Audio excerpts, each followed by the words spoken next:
Volkswagen. Hello everyone, welcome to a new video.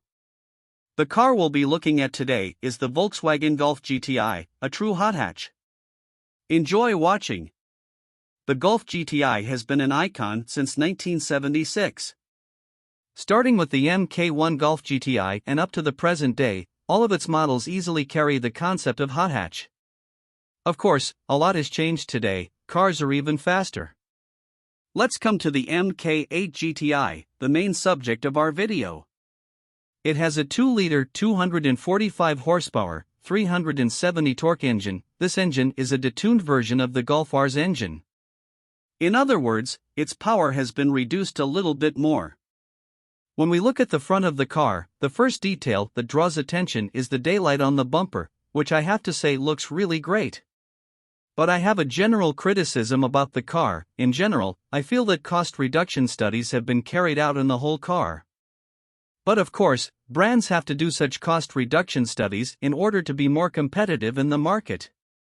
Apart from all this, of course, the Golf 8 GTI has some nice improvements.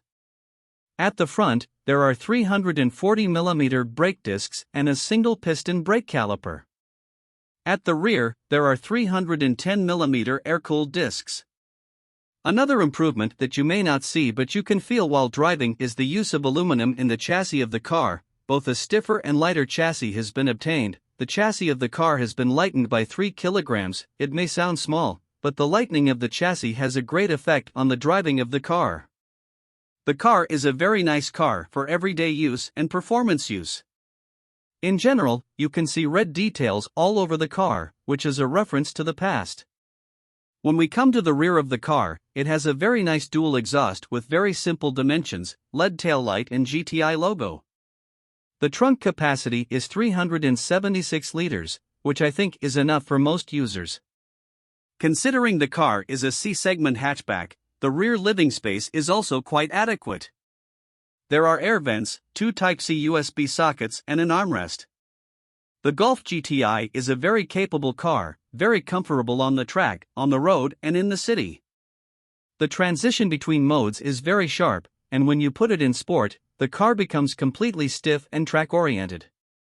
Another shortcoming of the car is definitely a mechanical differential lock. This car has an electronic lock. You feel the lack of it when you enter the track. Of course, not everyone who will drive the car will notice this, but for petrolheads like us, it is missing.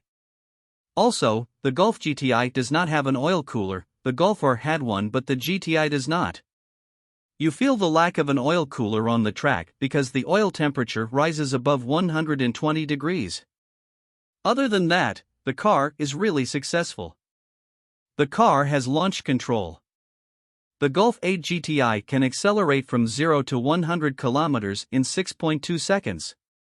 Top speed is 250 km. Overall, I really like the Golf GTI. Thanks for watching, see you in the next video.